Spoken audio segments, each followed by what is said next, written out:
Hello, this is Krystal Stanich, and thank you for joining me for this week's First Chapter Friday. Today I will be reading from the beginning of Hopwood Dupree's Downton Shabby. This is a renovation-themed book which ties in perfectly to this year's summer reading theme of constructing community, which our kickoff begins this Saturday in the library parking lot from 10 a.m. to 2 p.m. I hope to see you guys there. Chapter 1. It was one of those nights when you hope your biggest responsibility will be uncorking a bottle of wine.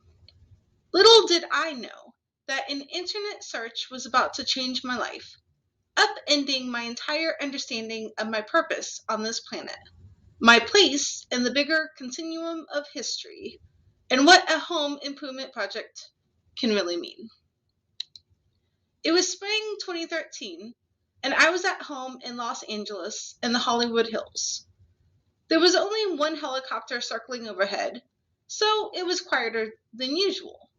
Outside the window, daylight was fading into dusk, and the desk lamp glowed amber next to me as I sat down at my laptop. That evening, as had become my new secret wine time relaxation habit, I started clicking around on ancestry sites. Wikitree.com, Ancestry.com, MyHeritage.com. I was familiar with all of them. Whenever I had a half hour or so to spare, I'd dig a bit further along the twists and turns of my ancestral tree. If you've never been on one of these sites, let me warn you, they are seriously addicting. A half hour can easily turn into a few hours or all night, so I often had to limit myself. Find a copy of some yellow document you've never seen before, and then you're clicking on another link, which takes you to proof of an unknown second cousin 4 times removed. And before you know it, you found an old black and white photograph of some long-deceased great-aunt. It can be dizzying. Spend enough time on these sites, and you'll start to feel like a detective on the trail, following breadcrumbs of evidence. Except, in this mystery, most of the people in the story are already dead and have been for decades.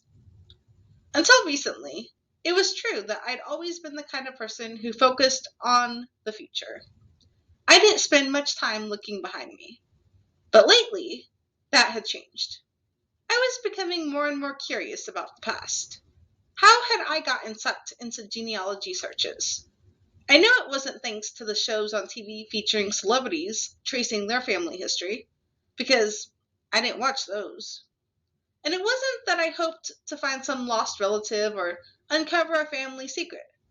If I had to say exactly why I was willing to spend hours of my life learning about people I didn't know and was never going to meet, I would say a lot of it had to do with loss. Loss and probably some regret too. Until recently, my grandfather on my mother's side had been our family genealogist. His name was Herbert Hopwood Black, but I called him Pap. He had an infectious grin and was over 6 feet tall, so when I was a little kid, he always looked like a smiling giant. As I was growing up, Pap used to love to tell me stories about our Hopwood ancestors and how they had founded the small town of Hopwood, Pennsylvania in 1791. Pap should know. He had been born and bred in Hopwood. The only reason he left his beloved hometown in the early 1920s was because he was offered an opportunity in Michigan to get involved with a rapidly growing company called General Motors. To the end of his days, he couldn't have been prouder of our connection to Hopwood, and that we could trace our family tree there back 8 generations. Or was it 7? The problem was, as a kid, I never really listened. From my perspective, anything to do with Hopwood was problematic. Yes, my name is Hopwood, just like my grandpa. But from a very early age, I hated my name. Calling me Hopwood had been my mom's idea. She chose it as a tribute to her father and his side of the family. When I was a baby and a toddler, it was fine. Hopwood got shortened to Hoppy or Woody, which in preschool was considered pretty cute. It was only when I got to kindergarten that the teasing began.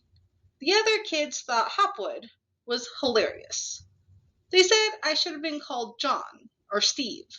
Things got so bad that I came home from school one day and told my parents I'd had enough. I don't want to be Hopwood anymore, I declared, as I pushed over a wooden plant stand, hearing it crack as it hit the ground. I felt bad looking at the damage I'd caused.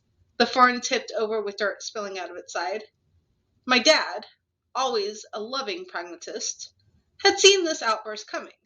When I was born, he insisted at the last minute that my mom also give me the name Todd as a backup to Hopwood, in case I didn't like it. My dad's initials were TOD. Being Todd was a major relief. The kids stopped teasing me. I got on with life. But this didn't stop my grandfather from drilling me about the Hopwoods of generations long ago. He loved anything to do with family history. My mom was cut from the same cloth. When I was 6 years old, she dragged me and my two sisters to Hopwood, Pennsylvania, to visit the town of our ancestors. She was serious about giving us an education in the past. I remember on that trip, she marched us around graveyards, where we were forced to do creepy gravestone rubbings alongside thorns, poison ivy, and dried bird poop. To this day, I can picture my mom wearing her signature stylish pantsuit with stacked black hair, lipstick, and cat eye sunglasses as we tackled an array of educational adventures. At one point, Mom made us pose in front of the town sign, Hopwood. I refused to smile.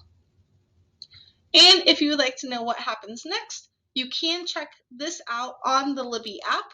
Please join me here next week as I read from Cynthia Voigt's Building Blocks.